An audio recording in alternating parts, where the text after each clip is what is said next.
capítulo 13, verso 31.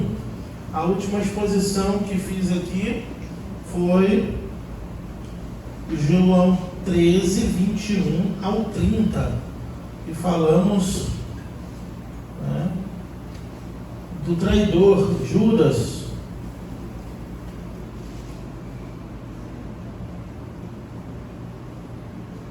Hoje nós vamos ler a partir do verso 31. Como o texto é pequeno, aqui até o capítulo 14, eu vou estar lendo, orando e fazendo a exposição bíblica com os irmãos, acompanhando comigo na sua Bíblia. Amém?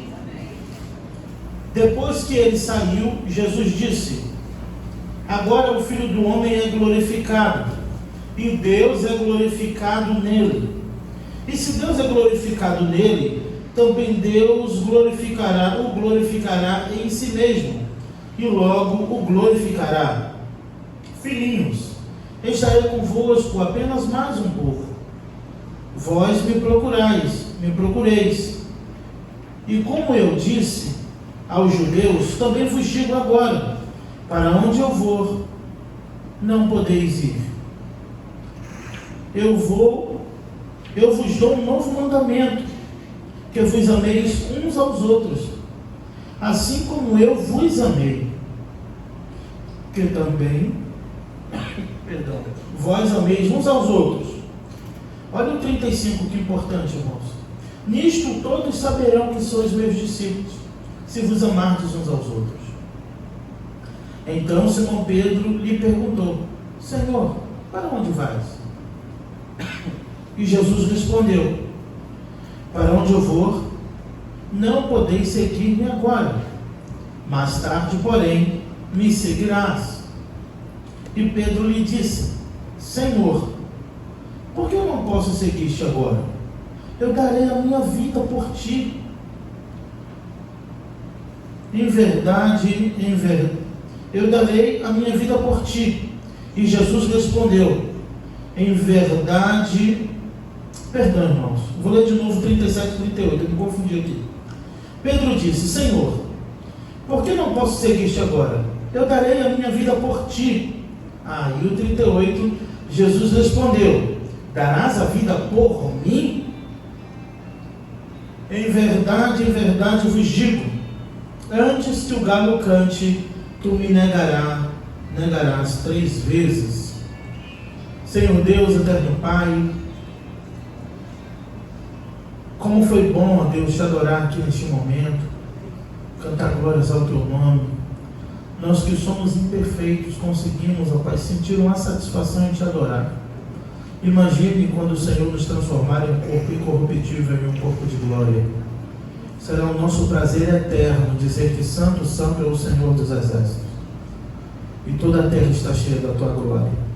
Fala conosco, ó Pai, através da tua palavra, pois precisamos ouvir a tua voz mais uma vez. É o que eu te peço e te agradeço em nome de Jesus. Amém e amém. Hoje nós vamos falar, e pelo menos na conclusão, chegando aqui a um dos pontos principais dos dias finais da última semana de Jesus. A última semana de Jesus vivo, humanamente falando, pois ele vive e reina para todo sempre, pois ele ressuscitou. Mas antes da sua crucificação, já que em alguns momentos Jesus libera algumas palavras com um tom de despedida, de lembrança aos seus discípulos de qual era a sua missão e que ela estava prestes a se cumprir. No capítulo anterior, vimos ali quando Jesus na mesa revela quem é o traidor, que mesmo assim os discípulos não haviam entendido quem era, pois pensaram que Judas tinha saído para comprar comida. Eu concluí o sermão naquela quarta-feira, não sei se os irmãos que estavam aqui lembram, que Judas vai sempre nascer de um coração insatisfeito, pois Judas era muito revoltado com tudo, porque nada era do seu jeito. Se a mulher quebrava o vaso de alabastro e limpava os pés de Jesus com nardo e enxugava com os cabelos, ele dizia: isso poderia vender e dar para os pobres. Qualquer coisa, ele tinha um posicionamento diferente. Infelizmente, Satanás se anda e vai sempre buscar a insatisfação como uma justificativa para as suas ações. E aí então você vem comigo, e eu disse sobre a síndrome de Judas, que nasce sempre em um coração insatisfeito. Pois até a desculpa, o pretexto, a convicção de Judas em trair Jesus era que eles estavam guardando um rei político, alguém que queria tomar o trono de César, alguém que ia vir com poder, e aí veio um homem manso, humilde, sem aparência, sem formosura, um homem pacato, que quando batia no seu rosto ele dava o outro, um homem que falava de amar uns aos outros, um homem que falava de perdão, mas Judas era Iscariotes. E os Iscariotes fechavam com os Zelotes. E essa turma é a turma da espada. Era a turma da rebelião. Era aquela turma que estava só aguardando, como diz na linguagem hoje, o circo pegar fogo. Os Zelotes, o soldado romano estava distraído assim, os Zelotes vinham por trás com a espada e uma mini espada, um tipo de facão, e chunchavam no soldado e saia correndo. Eles eram de rebelião, eles eram de contendas, eles eram de tumulto, eles eram grupos que estavam ali e que não aceitavam o domínio romano sobre eles e estavam sempre buscando uma ocasião para contender. Isso, os Zelotes lá, os Iscariotes.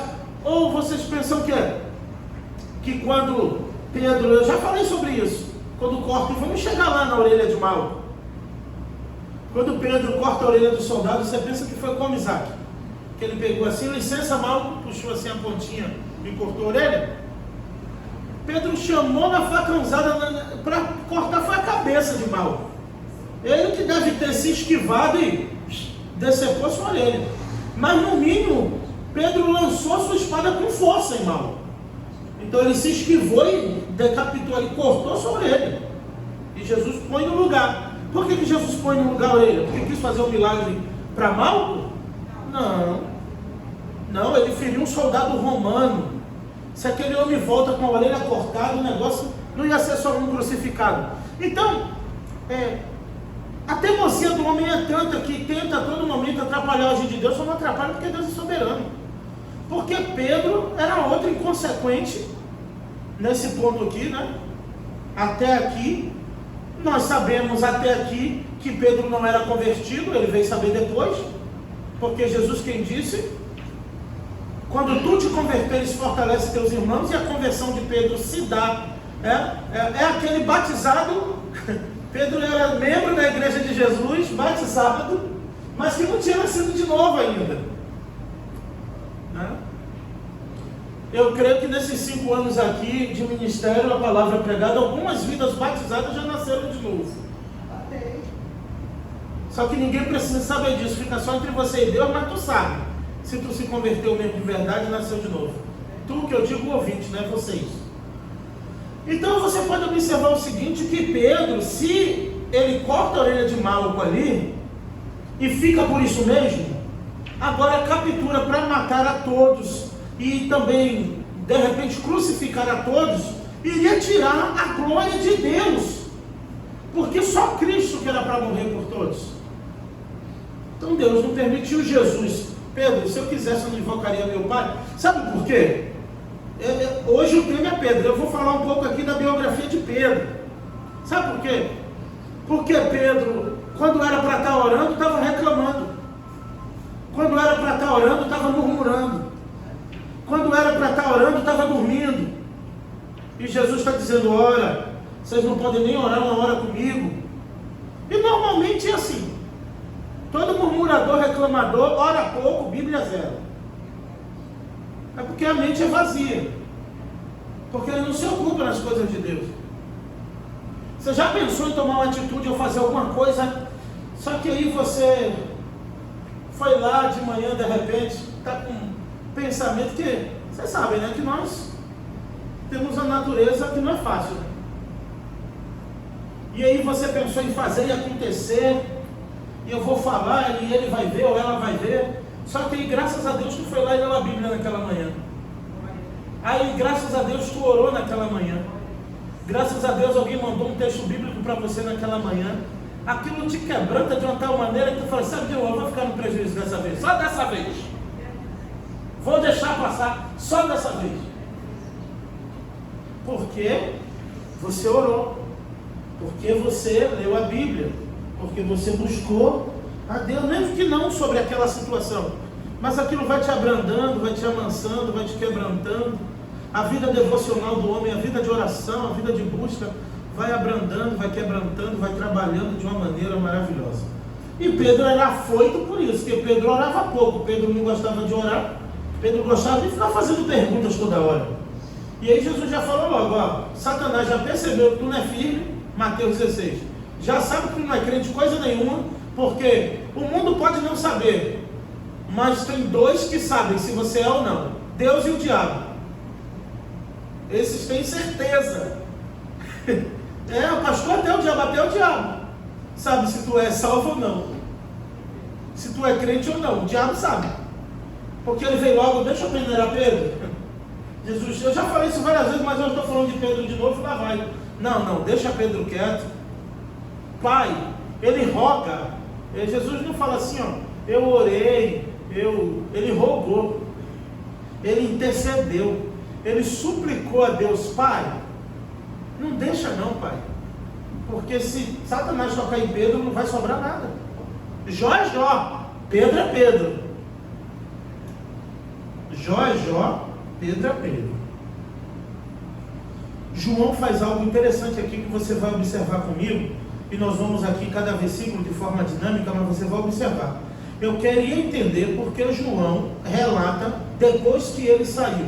Aí você que não estava na outra quarta, ele quem? O traidor. Aí você volta os versos acima, você vai ver quem é esse ele. Esse ele aqui é Judas. Então, João vai iniciar uma fala de Jesus, muito importante, mas que só foi dita depois que ele saiu.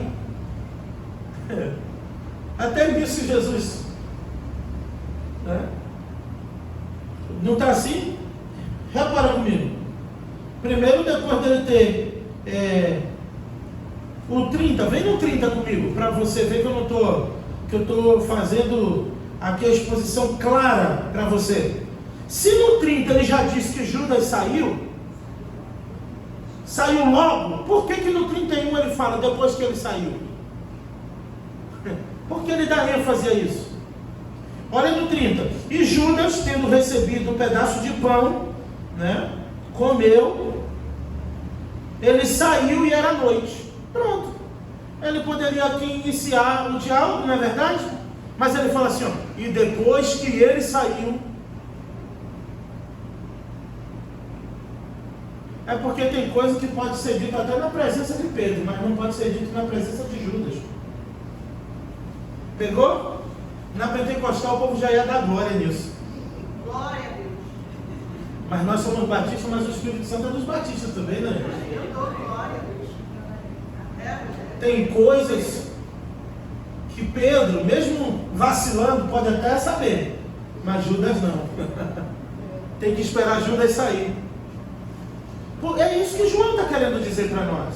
Depois que ele saiu, aí Jesus muda o assunto. Depois que ele saiu, Jesus disse, agora o Filho do Homem é glorificado, e Deus glorificado nele. Irmãos, enquanto Judas está indo embora, olha isso e confere comigo. Judas, depois de Jesus disse, o que vai me entregar é o que eu dou com um olhado na boca. Ele molha o pão, todos comem no prato, ele dá na boquinha e dá na de Judas. Aí Jesus olha para ele e diz, o que tu tem que fazer, faz logo. Aí ele sai esbaforido. Aí os discípulos pensam que ele está indo comprar a comida, os preparativos para a ceia. Então ninguém maldou, ninguém percebeu. Então, enquanto Judas está indo na rota da traição, enquanto ele está indo buscar as moedas, quando ele dá as costas, Jesus já está dizendo, agora o Filho do Homem está prestes a ser glorificado. Só que Judas está indo para causar dano. Judas está indo para causar prejuízo. Só que para Deus era glória, para Jesus era majestade, era exaltação que ela estava promovendo. Quer uma aplicação para você dar glória de novo? Não importa qual a intenção do inimigo contra mim e contra a tua vida, o nosso Deus é poderoso para transformar qualquer maldição em bênção. Contra Jacó não há encantamento, nem contra Israel feitiçaria. Quando o profeta Balaão ia amaldiçoar o povo, que ele abre a boca, está com as barras de ouro aqui para amaldiçoar, que ele diz, eu vos amo. Deus trocava as palavras na boca do profeta e dizia, como eu posso detestar quem o Senhor não detestou? Como ninguém pode amaldiçoar o que o Senhor já abençoou. Muda de lugar, Balaão. Eu estou te dando ouro. Você vai ficar milionário, você tem que amaldiçoar Israel. E vê Israel lá de longe, irmãos. Pequenininhos assim, nem imaginavam que no cume de um monte de um profeta que estava amaldiçoando eles por ouro.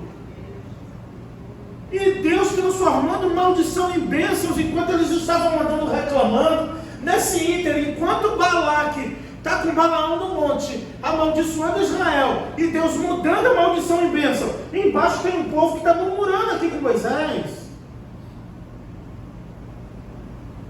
E vai Balaão de novo, muda de lado, muda de ponta, amaldiçoa Israel agora. Porque para parar Israel só com maldição, Balaque descobriu. E toda vez que Balaão ia, eu vos amar, recebia até o Espírito, batia o couro, recebia o Espírito para profetizar, e quando ele ia usar o que Deus deu para abençoar, para amaldiçoar, Deus disse, Deus não é homem para que minta, nem filho do homem para que se arrependa. Porventura diria eu e não faria, falaria eu e não velaria. Deus está dizendo, não tem jeito. E Balaque ficava doido, o rei, mas eu estou te pagando para amaldiçoar, tu está abençoando. Ele, é porque Deus está mudando as palavras na minha boca. Então, crente, deixa caminharem na rota da destruição. Deixa quem quiser fazer, fazer logo. Aquele que te guarda não dorme, é poderoso para mudar qualquer maldição e bênção. Eu fico triste quando eu vejo a pessoa, isso aí que foi feito para você, foi na Mata Virgem, foi na Encruzilhada, foi no não sei o que, pode ter sido no que for, ele bate 7 riachos, meu Deus é maior. Ele criou o riacho, ele criou a Mata Virgem, ele criou o céu, ele criou a terra, ele criou o mar, ele criou tudo. E um dia ele me abençoou, e ele não retorna com a sua mão, porque ele não volta atrás. Ele é imutável. Quando ele estende a mão para abençoar, está abençoado e acabou. Deus se entristece com a gente, pecamos, entristecemos o seu espírito, mas a sua mão de poder, que um dia ele estendeu para salvar, para abençoar, está aqui. Já era. Então, enquanto Judas está indo lá, já pensando nas moedas, indo na direção, Jesus está aqui. Aí no 31. Agora o Filho do Homem é glorificado e Deus glorificado nele. É dupla honra. O que o inimigo quer fazer, sabe? Já viu? Para cada dia de vergonha, dupla honra. É isso. Ele está dizendo, vai ser duplo. O que Judas está indo fazer, que eles não entenderam ainda, não tinham entendido, é honra para mim e para meu Pai agora. Chegou a hora de sermos glorificados. Eu e meu Pai em mim. E Judas na cabeça dele, enquanto ele está indo causar dano. Olha o 32. E se Deus é glorificado nele, também Deus é glorificado em si mesmo.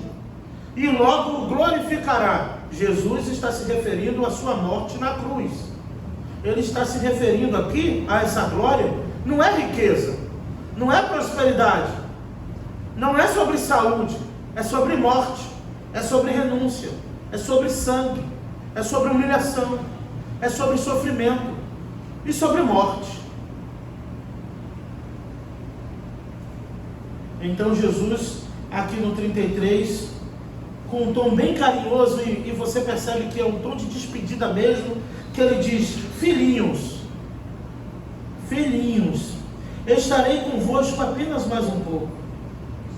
Vocês vão me procurar. E como eu disse aos judeus, eu também digo a vocês, para onde eu estou indo, vocês não podem ir. E aí Jesus diz no 34, eu vos dou um novo mandamento agora, porque Levítico já disse que é para amar uns aos outros. Verdade, Deus. Mas Jesus deu um novo mandamento. Qual é o novo mandamento? O que ele acrescenta nesse novo mandamento? Eu vos dou um novo mandamento, que vos ameis uns aos outros. Aí vem o acréscimo, assim como eu vos amei.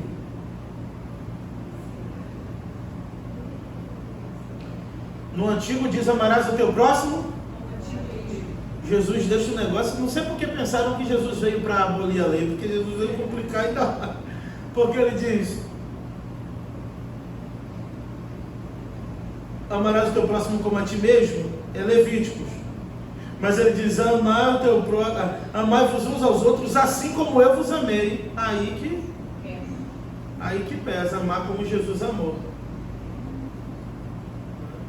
Porque esse negócio de amar como a ti mesmo, se for uma pessoa mal amada, você está frito. Vai sempre te odiar, porque ele é mal amado, não se ama, vai te amar. Você vai pintar o céu de azul, de rosa e vai te odiar até morrer, porque ele é mal amado. É uma pessoa mal amada. Então Jesus já entendeu isso, Jesus já entendeu isso, que esse negócio de amar o próximo como a ti mesmo é furado.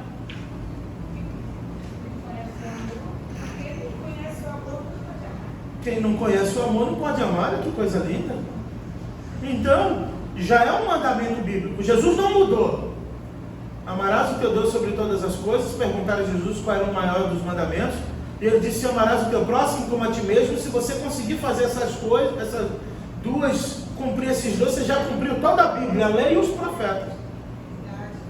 Mas se você é uma pessoa amargurada, mal amada, você não se ama, ainda não ama os outros, ainda perturba os outros com o teu ódio. Olhe no espelho, se ame.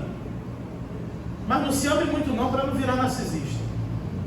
Mas se ame um pouquinho, para você amar o próximo, porque Jesus que falou, ame como eu amei vocês. Esse é o novo mandamento que eu dou.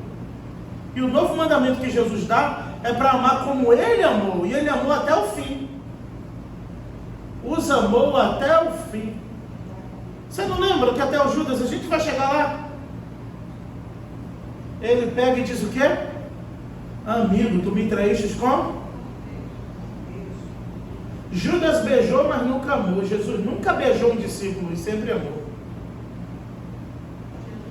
Você não vê um versículo dizendo que Jesus beijou um discípulo, mas amou até o fim. Judas beijou, mas nunca amou.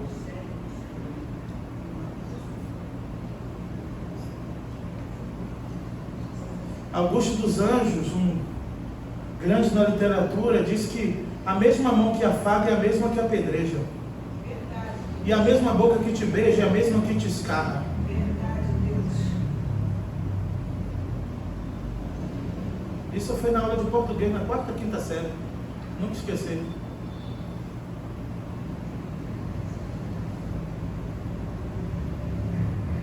E é isso. Amar como Jesus amou é amar até o fim. Pastor, explica mais. Vamos só ver o perfil de Jesus. Amar como Jesus amou é perdoar. Quantas vezes? 70 vezes 7. Amar como Jesus amou é padecer, é sofrer. E Jesus disse, eu dou um mandamento a vocês. E outra, esse mandamento que Jesus está dando, novo, ele não está falando num sermão, num monte. É uma conversa só com 11. Porque ele esperou um sair, o que não sabia amar. Quem não sabe amar não pode ouvir conversa de amor. Deixa ele embora.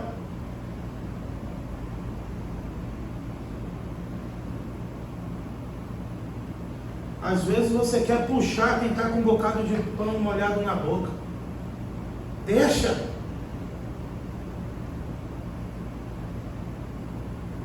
Jesus sabe o que faz, quem não sabe é a gente. Verdade, Deus. Mas Jesus esperou ele sair para falar do verdadeiro amor entre eles. Aí vem outra questão para a gente resolver aqui nesse textinho aqui.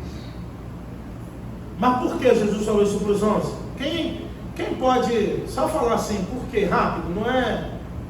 Quem pode sugerir aí? Por que Jesus falou isso?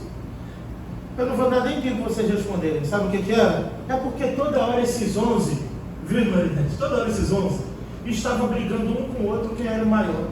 Verdade, Senhor. Um estava pedindo para a mãe, pedindo para Jesus botar uma direita, outra esquerda. Ora, Jesus voltava, eles estavam discutindo. Jesus disse: o que vocês estão discutindo? Eles falaram: nada, nada não. Aí Jesus: nada não, mas também de nada não. Vou chamar uma criança aqui. Nada não? Vocês estavam falando nada não? Não, nada não. Aí Jesus olha para as crianças e diz: vem cá, criança. Aí, quem quiser ser o maior, tem que ser como a criança. Se não vos converteres e não se tornar como uma criança, nem no céu pode entrar. Ei? Se a gente não for como uma criança, e qual é o princípio da criança? Jesus explica em outro texto: humildade. Ela não guarda rancor. Ela não consegue ter raiva, mágoa. Só se for nutrida ali até ela ir crescendo, sabe? Só se você ensinar ela a ter raiva. Mas se você não ensinar ela a ter raiva, a ter ódio. Já viu quando um filhinho nosso, a gente sabe que o coleguinha bateu na escola, o coleguinha é perverso, a gente às vezes até se arrepende de não ensinar para, né? Ah, bobinho, aí a gente mesmo está brigando com o filho que é bobinho, mas a gente que ensina a amar, a não fazer o mal. E aí quando o nosso filho vem para casa que apanhou, que o coleguinha tal fez isso, a gente fica chateado. E o pastor Cícero tem 2 filhos que hoje já estão grandes, Ian e Rafael. E o Rafael é o mais velho, mas aquele menino do coração bem. E o Ian também, que é criança, mais novo, mas era um valentãozinho, o Ian. E todo dia tinha um menino que batia no Rafa na escola. E o Rafa, tadinho, apanhava. E eu não sei, né, se na conversa: aí teu irmão não é medroso. Eu não sei o que entrou na cabeça da criança que mudou o chip na cabeça do Rafa naquele dia. O menino de 4 anos foi para a escola. Nesse dia eu fui com o pastor Cícero buscá-lo na escola. E aí quando chegou a diretora, não sei se foi a professora, veio: pai, ele brigou com um coleguinha. E o pastor perguntou: qual é aquele que bate nele todo dia? Mas hoje quem bateu foi ele. Aí o pai aqui, sério? Eu vou falar com ele. Aí quando a gente saiu com o carro, o pastor: o que tu fez, Rafa? Aí ele: pai, eu mordi logo no coração para matar. Eu falei: meu Deus. Ele agarrou no menino aqui, ó. E o menino batia nele, ele mordeu no peito aqui do menino, que ficou a marquinha dos dentes. E ele disse: pai, foi logo no coração para matar. Meu Deus, não pode ensinar a criança a reagir, que o negócio é sério. Mas pastor é a sua geração, porque o meu pai, o meu irmão, se apanhar na rua, não tinha deitado. Apanha de novo. Eu estou criando é hora. A sua geração que é mais fácil. É verdade. Então, a gente pode observar claramente que Jesus está ensinando o amor, porque eles, entre eles mesmos, esses 11, eles estavam discutindo. E não foi uma, não foram 2, não foram 3 vezes. Quando você lê Marcos, você encontra. Quando você lê João, você encontra. Quando você lê Mateus, você encontra. Quando você lê Lucas, você encontra uma parte, em algum momento, esses amigos aqui, esses 12, discutindo quem ia ser o maior, quem é o melhor. Outrora, os discípulos de João Batista com os discípulos de Jesus estavam discutindo: Jesus não batizou ninguém, João Batista já batizou um monte, vamos ver quem batiza mais. Eles estavam disputando até quem batizava mais e dizendo: Jesus não batiza ninguém.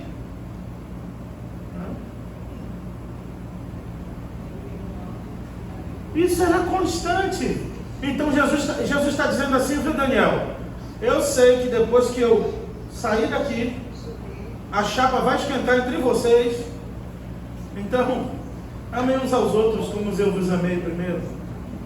Eu deixo um novo mandamento para você: amem uns aos outros assim como eu vos amei. Nunca se esqueça, qual é o novo mandamento? Assim como eu vos amei. Essa é a parte mais difícil.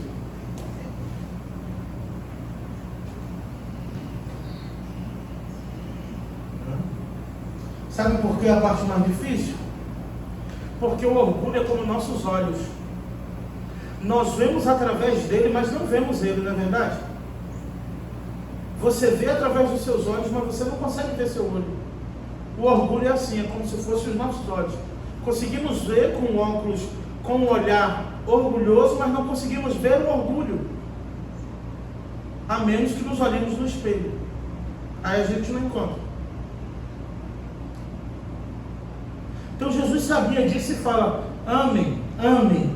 Mas é interessante que Jesus fala de amor aqui, é amor de renúncia, de entrega. Não é esse amor colorido que estão inventando aí, botando na conta de Jesus, não. Faz o que tu quiser, porque Jesus te ama. E é isso mesmo, e Jesus morreu por todos. Ele morreu por todos, mas só vai ser salvo quem crê. Quem não crê já está condenado e pronto. Então não tem história de que no final vai dar tudo certo. Não. Quem perseverar até o fim que será salvo. E quem não perseverar, porque nunca foi salvo, por isso que afrouxou.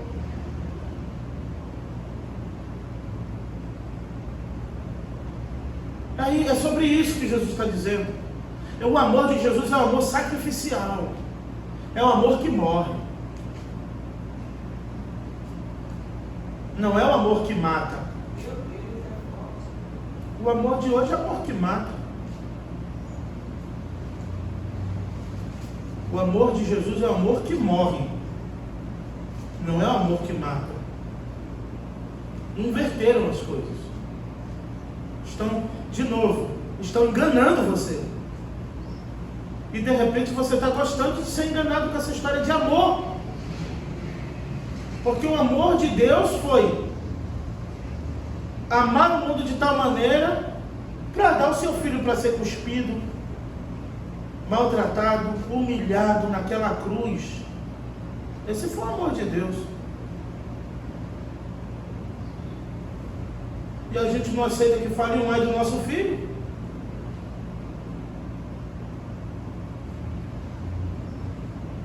Chamaram o filho de Deus até de Boizebu. Disseram que ele tinha demônio. Chutaram ele, cuspiram ele. Deus poderia fazer o que ele quisesse a qualquer momento e não fez. Por mim e por você. Foi verdade, isso foi. Foi por mim e por você. Mas esse é o significado do amor de Deus. Então quando você ouvir história de amor, que botar Jesus, Deus no meio, você já sabe, ou pelo menos tem que saber, qual é o amor de Deus. Que está em Isaías 53, que foi da vontade do Senhor esmagá-lo, moê-lo, fazê-lo enfermar. Hein? Quando teu filho ficar com febre, doente, como é que tu fica? Aflito, né? E foi da vontade de Deus fazê-lo enfermar com os nossos pecados. Os nossos pecados adoeceram Jesus até a morte. E sabe o que a gente fez com isso? Sabe o que a gente faz com isso? E eu me incluo, nós fazemos? Pecamos de novo. Porque disseram pra gente, sabe o que? Já está pago. Está tudo pago. Até dos filhos que vão nascendo já está pago. Aí a Bíblia me fala aqui, eu vou prestar conta de cada palavra que saiu da minha boca. Eu quero saber o que tu está pago. Está pago o amor de Deus que morreu por mim e por você. Mas o que tu faz depois disso, está tudo na tua conta, tá? Tudo na minha conta. E aí isso faz a gente fazer o que? Misericórdia, Senhor. Está pago, mas a porta é estreita, ó. Eu nem gosto de falar, mas ultimamente eu não estou gostando muito de falar de porta estreita com esse tamanho, eu estou meio preocupado. De ficar entalado. Ainda bem que o corpo vai ser glorificado, né, irmã Cida? Então quando fizer assim, as calorias, vai todo, né? Acho que a gente vai. Acho que todo mundo vai entrar fit, né? Porque quando mudar, que o corpo ser transformado num corpo de glória que é corruptível, as gorduras, as banhas, tchum, já foi. Ninguém vai reconhecer. Não vai reconhecer que você vai me ver assim, light, na glória. Como chegou aqui. Como cheguei. Então você pode observar claramente quando falamos do amor de Deus. Quando Jesus diz, amem uns aos outros como eu amei vocês. E sabe qual foi o amor de Jesus? 3 anos e meio com um traidor, sabia quem era, nunca tratou mal, molhava o pão, dava na boca. O outro, eu faço, eu aconteço, que a gente vai ver agora. Então, antes das 9, a gente vai ver se Deus quiser ainda. Não se preocupa com o horário, não. Não, Senhor, eu dou minha vida por ti, Jesus. Mas, o Pedro, não é nenhuma questão assim, Rogério, é mentira. Porque ele não era frio e calculista como Judas. Ele era afoito. Ele não tinha noção, ele não se conhecia o suficiente. Então, ao mesmo tempo que era uma mentira, Pedro não mentiu quando falou. Vocês podem ver a intensidade de Pedro, que ele fala com convicção, entendeu, irmão Antônio? Ele acreditava realmente que ia fazer, só que na hora fazia tudo ao contrário. Mas eu não gosto que falem muito mal de Pedro, não.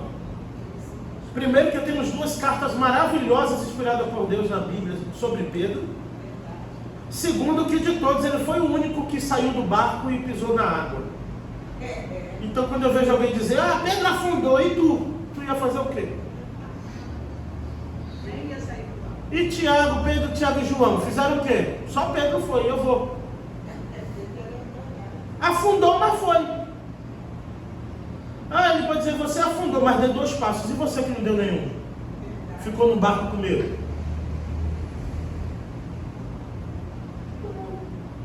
Esse negócio de dizer que Pedro afundou, porque... ele afundou, ele teve medo, ele olhou para o vento, para a tempestade, e ficou com medo. E se nós olharmos para as circunstâncias da vida, também iremos afundar. Mas isso não é pretexto para não pisar na água não, tá? Aí tem gente que, para não afundar, prefiro não entrar. Ficou pior do que Pedro. Porque Pedro, pelo menos, Jesus veio, deu a mão e andou com ele até o barco, então ele andou mais um pouco. Pensa comigo. Se quando ele andou, afundou, Jesus pega na mão dele, ele deu mais pelo menos 1 passo ou 2 para o barco. Hein? Então ele teve a sensação dupla, ele foi e voltou. Porque a Bíblia diz que quando ele começou a andar, não diz, e logo que ele desceu, afundou. Se fosse eu, seria o nado pedra, que eu tenho o nado pedra. Eu ensino a vocês, quando tiver um retiro assim com piscina, coisa, o nado pedra. Quando eu pulo, eu já afundo. Mas a Bíblia diz que Pedro começou a andar, dando a ideia de que ele deu alguns passos antes de afundar. Se Jesus veio ao encontro dele para trazê-lo para o barco, ele veio andando com Jesus, só tirando onda, andou, pelo menos deu 2 passos, voltando. Nem que ele só tenha dado 1, ele voltou no passo que ele foi, porque ele creu em Jesus. Então, e aí eu já vou para Pedro, né? O 35. Nisso todos saberão que sois meus discípulos. Qual é a marca do discípulo de Jesus? Se vocês amarem uns aos outros. Se vocês amarem uns aos outros. E quer ver outro exemplo de amor que nós temos pelos nossos filhos ou parentes? Que a gente sabe um monte de coisa, defeitos. A gente não sai contando na padaria, na farmácia, no mercado. Tu faz isso. Você pode até conversar com alguém assim que você confia, pô, meu irmão é osso. Na minha casa está assim. Você pode até ter alguém de confiança. Mas você não sai aos 4 cantos falando. Sabe por quê? Porque você ama. Porque você fala, mas não vai admitir que outro fala. Porque você sabe, mas não vai admitir que outro... Só na igreja evangélica pós-moderna que os irmãos dizem que amam uns aos outros, sai queimando, falando um do outro, um do outro, um do outro. E para outro, não ama nada.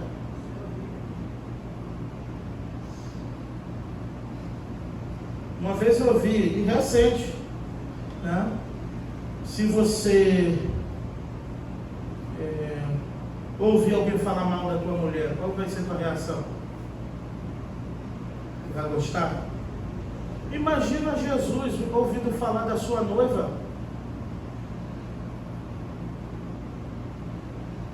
Então, pega isso aí, que amor também é isso. O amor protege. O amor não aceita. Você pode não aceitar, mas você vai dizer para ele, para ela: nisso saberão que sois meus discípulos, se vocês amarem uns aos outros. E o verdadeiro amor fala a verdade.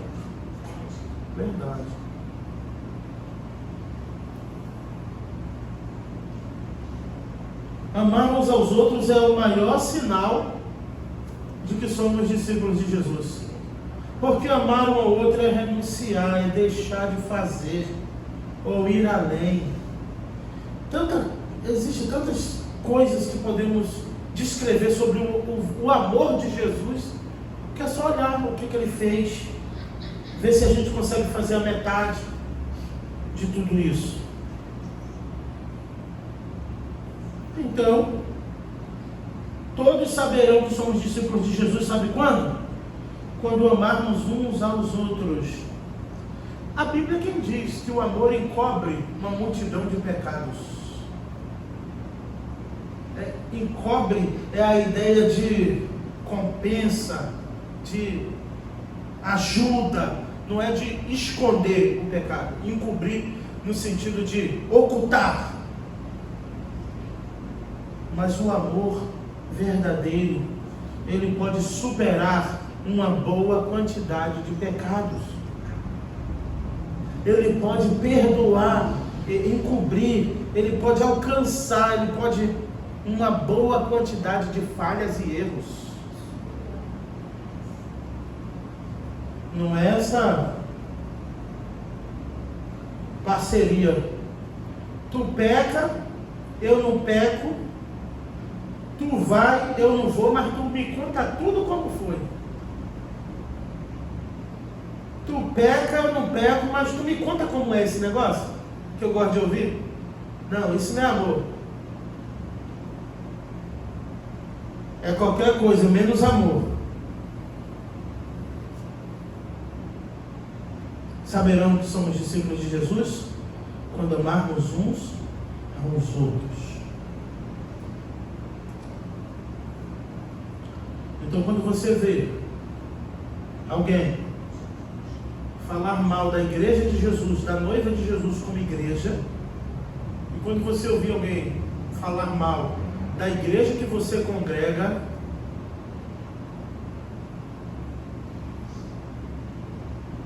repreenda, saia de perto, não concorde.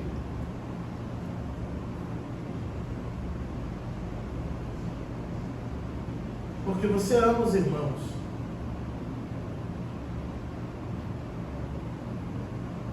Não aceite, no mínimo não aceite. Mas saiba que só de ouvir e não fazer nada, você já é cúmplice. Mas não admita. Sabe por quê? Porque no domingo quem está aqui é você, na quarta, olha hoje quem está aqui. Você. Faça isso, porque aquela pessoa que está falando, outra que está ouvindo, vai deixar de vir por causa de você. E você que não é bobo está aqui, né? Eu estava contando ontem pro Fábio, pro Tiago, na Hermes, lá quando eu trabalhava, chegava na hora do vestiário lá, aqueles armários pequenininhos, né? De empresa, assim, os valentões, isso aqui é o inferno, pá, pá. Eu não vejo a hora de sair daqui. O armário do vizinho era de um soco, do outro era de uma joelhada. O cadeado era assim, outro assim. Quando chamava na RH a lista de mandar embora, dizia, dia 5 tem corte. Parecia um bocado de gatinho do trabalhar. Abrindo, falei, cadê os valentões? Cadê os que disseram que aqui é o inferno, que querem ir embora? Sumiu, o cara que comeu a língua. Aí quando passava aquela leva, indo embora, indo para RH, fulano pagava aluguel, fulano tinha um filhinho de 8 meses, fulano estava assim, estava, né?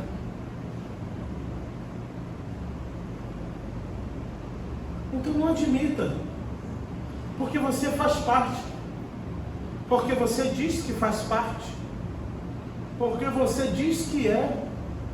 daqui, ou diz que é cristão, vamos supor que você não diga, seja um assunto sobre PIB-CP, mas que seja sobre igreja. Você diz que é e compactua com quem está falando mal. Você diz que é do corpo e é o primeiro, a primeira a falar mal.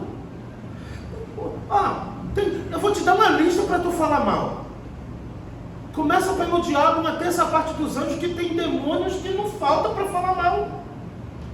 Porque ele não se rebelou sozinho não, ele caiu e foi um monte. Quer ver mais para você falar mal? Falsos profetas. Quer ver mais para você falar mal? A besta do Apocalipse. Fala mal do anticristo. Mas tem crente que não fala mal do anticristo, não fala mal de falso profeta, não fala, mas adora falar mal de pastor e falar mal de igreja. Parece que ele veio para o mundo mandado para viver assim até morrer. Isso não é o amor de Jesus. Ame a igreja de Jesus, o qual você diz que é membro.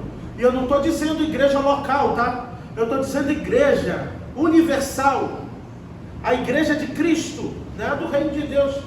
Lá não, tá? Para você não ir para lá, achando lá, não tem lá da tua oferta. Não, dá aqui. A gente precisa aqui. É o amor que protege, que guarda, que sabe os defeitos, que conhece as fragilidades, mas que ama acima de tudo. De vez em quando a gente passa por coisas assim, mas devemos amar até o fim. Amém, irmãos? Nós vamos chegar em Pedro, né? Então Simão Pedro lhe perguntou: Senhor, para onde vais? E Jesus respondeu: para onde eu vou, não podes me seguir agora, mais tarde, porém, me seguirás. Olha a promessa de Jesus. Ele vai dizer em João 14: não se turbe o vosso coração, credes em Deus. Credes, não fiquem perturbados, não fiquem preocupados. Onde eu vou há muitas moradas. Se não fosse assim, eu não teria dito: vou preparar lugar. Vou preparar os lugares, eu irei preparar os lugares e voltarei para vos buscar para mim, para onde quer que eu esteja, estejais vós também. E como um bom aluno do Eclesial, eles continuam às vezes sem entender. Porque no capítulo 5, no verso 5 do 14, Tomé pergunta: para onde vai? Nós não sabemos o caminho. Mas Jesus já tinha dito aqui: para onde eu vou, vocês não podem ir. Aí vem Tomé. Aí Jesus diz: eu sou o caminho, a verdade e a vida. O que vocês precisam saber, já sabem. Eu vou levar vocês. Está preocupado por que? Onde é? Se quem vai te levar sou eu. Você está preocupado para onde você vai? Você está preocupado com o que vai acontecer amanhã, onde você vai estar? Você tem que estar preocupado quem está te levando. Se quem está te guiando é Jesus, onde ele te colocar é bênção. Onde ele te levar é bênção. Te garanto uma coisa: para o inferno ele não vai te levar. Então, às vezes eu nem sei onde eu vou chegar. Eu não consigo ver o amanhã. Mas você, Charles, consegue ver quem está com você hoje. É isso que importa. Quem está com você hoje é Jesus, o Filho de Deus. É isso. É sobre isso. Precisamos saber quem está com a gente. O resto não importa. Sabe por quê? Porque Ele que me guia e Ele que me leva. Lembra o 23? Leva-me guia-me mansamente. Provisão. Quando Jesus diz isso, eu vou, mas vocês não podem me seguir agora, mas depois vocês vão poder me seguir. O 37 diz: então disse Pedro: por que não posso te seguir agora? Insistindo, né? Por que eu não posso seguir-te agora? Eu darei a minha vida por ti. E Jesus respondeu. Aí Pedro forçou, né? Eu darei a minha vida por ti. Aí Jesus dará a vida por mim? Não vai fazer isso. Antes que o galo cante, em verdade eu te digo, que tu me negarás 3 vezes. Aí sabe o que eu vejo, pastor? Teólogo discutindo se foi o galo ou se foi um sino, um toque de trombeta chamado galo. Para mim foi o galo. Galo do interior, da roça, do campo. O galo. O vizinho aqui tem um galo. Qualquer galo também vai mudar. Não, mas não é por isso, é porque a discussão teológica, se foi o galo, que era uma trombeta e que o nome era galo, eu quero saber. Eu só sei que tocou 3 vezes, ele negou 3 vezes, isso foi verdade. Então não vou perder tempo discutindo, embora eu acredite que foi o galo. Galo de pena. Isso, galo com penas, isso, galo da galinha, pronto.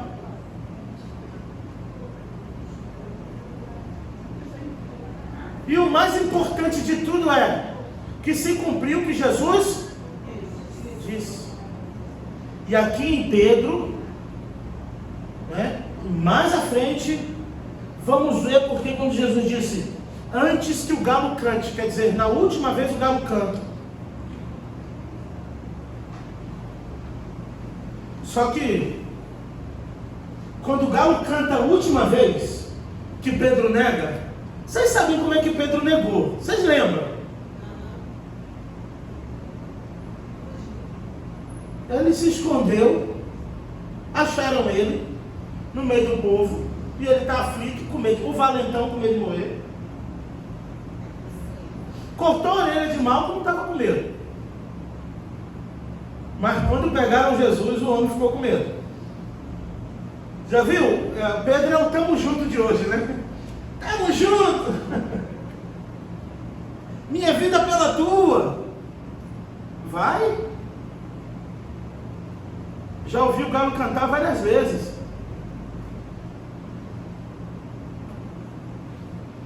Pedro, aí Rogério, aquela parte, não é que Pedro mentiu, ele acreditava mesmo. Eu dou minha vida por ti, Jesus. Ele não ficou satisfeito quando Jesus já falou, Pedro, por que tu deixa Satanás encher tua boca para trás de mim? Quer? Satanás, e Jesus amou, percebe? E chamou Pedro, não Pedro, mas viu Satanás e Pedro, né? Arreda-te de mim, Satanás. Mas Pedro estava falando uma coisa tão bonita, não estava? Ele acabou de dizer, Jesus disse, o que dizem os homens que eu sou? O que dizem os homens que eu sou? Uns, tu és profeta. Outros dizem que tu és Elias. Outros dizem isso. E vós? O que vocês dizem que eu sou? Aí Pedro, tu és o Cristo, o Filho do Deus vivo. Aí Jesus, Simão, filho de Jonas, ninguém, quem te revelou não foi carne nem sangue, mas o Pai. Amém. Era para ele ficar quieto. Acabou ali. Ele se empolgou. Satanás pegou ele no elogio de Jesus, ele entrou nele. E quando Jesus disse, eu vou morrer, eu morro em teu lugar. Jesus, não mestre, não vai não, para Jesus fraquejar. Jesus, para trás de mim, Satanás. E ainda olha, agora já não fala com Satanás, agora ele fala com Pedro, né? É na mesma hora, para trás de mim, Satanás. Pedro, por que tu deixou, ou por que você deixa Satanás encher a tua boca? Mas eram palavras bonitas. Mas quando ele falou, ele estava possesso. E onde? Do lado de Jesus. Eu vou parar por aqui, vou ter mais sobre Pedro. Então Pedro diz, olha, eu darei minha vida por ti. E Jesus disse, não, tu não vai não, Pedro. Já viu aquele meme, não vai não. Eu vou morrer por ti, eu dou minha vida por ti, Jesus está. Antes que o galo cante, tu me negarás 3 vezes. E Pedro, você estava com ele? Você é um deles? E Pedro, nem conheço esse homem. Não sei nem quem é. Pedro, toma vergonha, Pedro. Tu andou nas águas. Pedro, quando tu estava afundando, o homem te deu a mão, Pedro. Eu falando hoje, né? Pedro, toma vergonha, tu viu lá a pesca maravilhosa. Você foi um dos 3 que entrou na casa de Jairo e viu a menina ressuscitar. Pedro, toma vergonha, você estava no monte da transfiguração, viu a face de Elias, viu a face de Moisés. Pedro, toma vergonha, você viu o filho da viúva de Naim ressuscitar, Pedro. Pedro, toma vergonha, você viu Jesus curando o homem da mão mirrada, o paralítico de Cafarnaum, você viu o cego de Jericó enxergando, você viu o cego do tanque de Siloé, Pedro, e você está dizendo, depois de ter vivido tudo isso com Jesus, você está dizendo que não conhece Ele?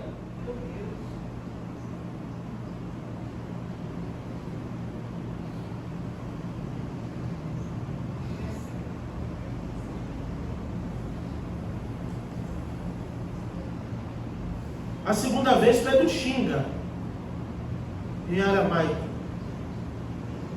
Ele solta uns palavrões na mulher. Que vou portuguesar. Filha do cão. Maluca. Eu conheço ele, tá doida.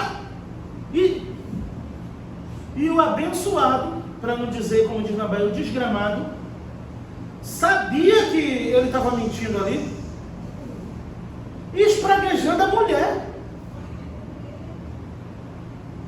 Tu fala como um deles, a tua fala te denuncia. O falar como um deles, e aí pegaram isso aí e disseram, você tem que falar como Jesus, não é isso? Era o sotaque galileu, é tipo o homem do interior e da capital, então o sotaque galileu, ele tinha um sotaque pesado, né? Igual o de Jesus.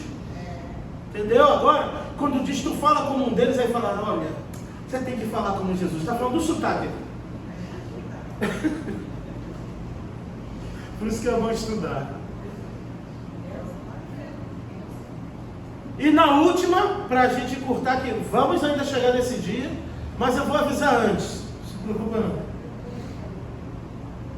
A terceira vez, irmãos, quando ele está negando Jesus, eu não conheço esse homem escondido assim, se aquecendo perto da fogueira. Eu estou invertendo a hora, pode ser a primeira vez, a segunda, a terceira, depois você confere e você vai ver que foi verdade, que foram 3 vezes que ele espraguejou, que ele negou.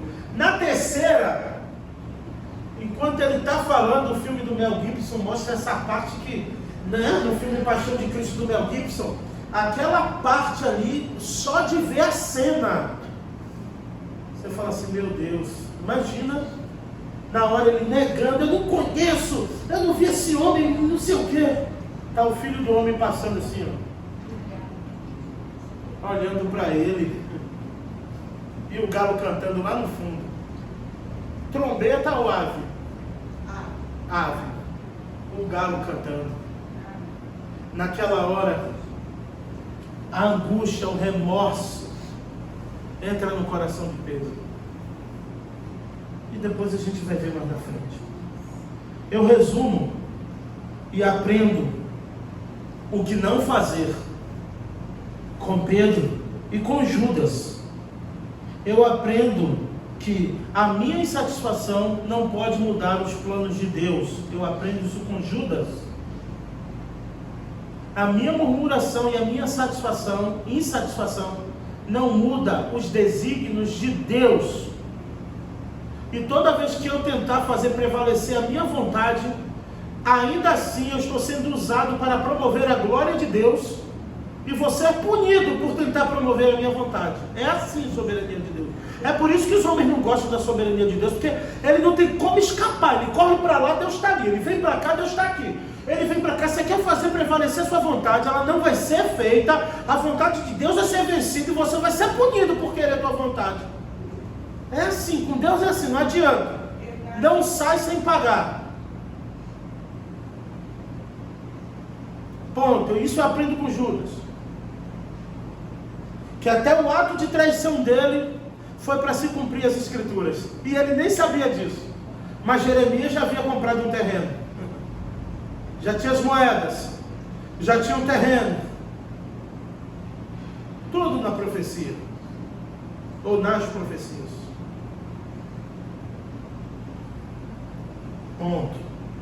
Você descobre que o Gólgota era numa região de montanhas que era o Monte Moriá, lá que Abraão levou Isaac. Aí você descobre, Isaac vai ser oferecido em sacrifício no Monte Moriá. Muda o tempo, muda os anos, os nomes, e o Gólgota é o Moriá.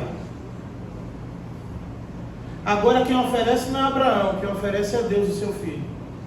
Se cumprido, Deus proverá para si o cordeiro na morte de Jesus na cruz. você descobre que a eira de Araúna que Davi comprou, e quando Davi foi comprar para cessar a praga, o homem disse: o senhor não vai pagar, o senhor é rei. Davi disse: jamais darei algo para o meu senhor que para mim não custou nada. Me fala, bota preço que eu pago. Aí você descobre que a eira de Araúna está dentro do Moriá, que é o Gólgota. Deus, o homem muda o nome, muda a história, muda o tempo. As coisas terminam do jeito que Deus escreveu. Ele não vai escrevendo a minha e a tua história, deu para entender? Você está fazendo o plano para 2024, eu também estou. Quem sabe se cumpre. Mas Deus já tem nossa história escrita até o fim. Entendeu? Então, pode aparecer Judas, pode aparecer Pedro, Tiago, João. O que Deus escreveu na tua história já está escrito. Descansa teu coração, para de ansiedade, para de sofrer à toa. Está escrita a tua história, só glorifica. Em tudo dai graça, porque essa é a vontade de Deus. Aprende isso. E com Pedro eu aprendo que eu não me conheço como Deus me conhece. Porque quando eu penso que me conheço, mesmo sem querer, eu me torno um pouco presunçoso. Isso é um terreno perigoso, um terreno escorregadio. Porque eu me conheço, você não se conhece. Pedro pensava que se conhecia. Mas quando Deus testou ele no limite máximo, ele, conheço ele não. Não sei nem quem é, nunca vi mais gordo. E o que prometeu o tempo inteiro, os outros não prometeram. Ficavam caladinhos, só quem prometia era Pedro. Eu morro, eu faço, eu vou no teu lugar, darei minha vida por ti. Jesus não vai não. Sabe por quê? Porque Jesus te conhece como você não se conhece.